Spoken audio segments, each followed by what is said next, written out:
آپ سب یہ سوچ رہے ہیں کہ آخر یہ جہاز تباہ کیوں نہیں ہو رہا ہے، تو آج اس ویڈیو میں ہم آپ کو اس کی وجہ بتائیں گے۔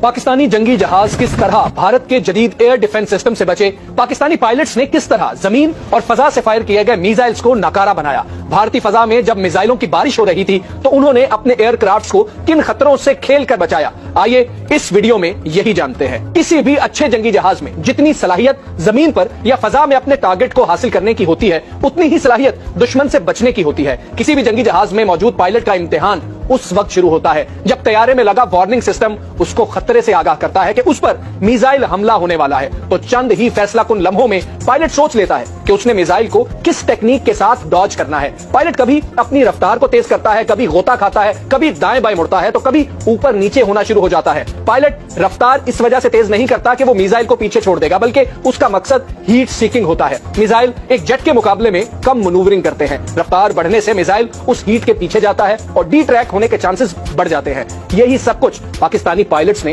بھارت کی ایئر بیسز کو تباہ کرتے وقت کیا۔ دنیا میں ایئر کرافٹ کی منورنگ کے حوالے سے پاکستانی پائلٹس کا کوئی ثانی نہیں ہے۔ پائلٹ کے پاس دوسری آپشن چیف اینڈ فلیئر ہوتی ہے۔ اس ٹیکنیک میں پائلٹ اپنے طیارے سے فلیئر چھوڑتا ہے، یہ بہت زیادہ پھیلتی ہے اور جل کر روشنی پیدا کرتی ہے۔ میزائل اس روشنی اور حدت کو فالو کرتا ہے اور یوں جیٹ میزائل سے بچ جاتا ہے۔ ریڈار گائیڈڈ میزائل اپنے ٹارگٹ کو ہٹ کرنے کے لیے ریڈار کا استعمال کرتا ہے۔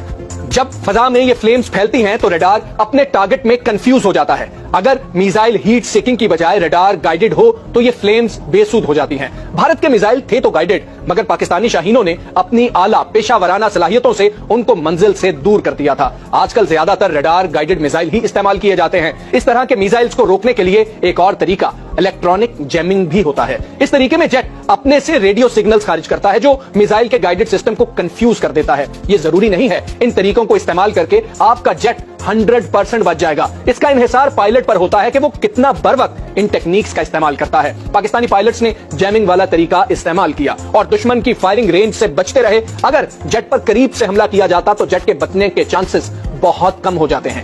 آج کل جو جدید جیٹ آ رہے ہیں ان میں اسٹیلتھ ٹیکنالوجی استعمال کی جاتی ہے تاکہ یہ ریڈار پر نظر ہی نہ آ سکیں۔ ریڈار کراس سیکشن کو ریڈار سگنیچر بھی کہا جاتا ہے۔ جو جیٹ ریڈار سے آنے والے سگنلز کو جتنا زیادہ واپس ریڈار کی جانب بھیجتا ہے اتنا ہی اس کا ٹارگٹ آسان ہوتا ہے۔ جس ایئر کرافٹ کا ریڈار سگنیچر بڑا ہوتا ہے اس کو ڈیٹیکٹ کرنا اتنا ہی آسان ہوتا ہے۔ جدید ٹیکنالوجی والے ایئر کرافٹ جن میں اسٹیلتھ ٹیکنالوجی ہوتی ہے ان میں ایسا روغن کیا جاتا ہے جو ان سگنلز کو جذب کر لیتا ہے، یا اس کا ڈیزائن ایسا ہوتا ہے کہ وہ ریڈار سے آنے والے سگنلز کو فضا میں ادھر ادھر بکھیر دیتا ہے۔ میزائل سے بچنے کے لیے ایک اور طریقہ استعمال کیا جاتا ہے، اس کو ڈیکوائے میزائل کہتے ہیں۔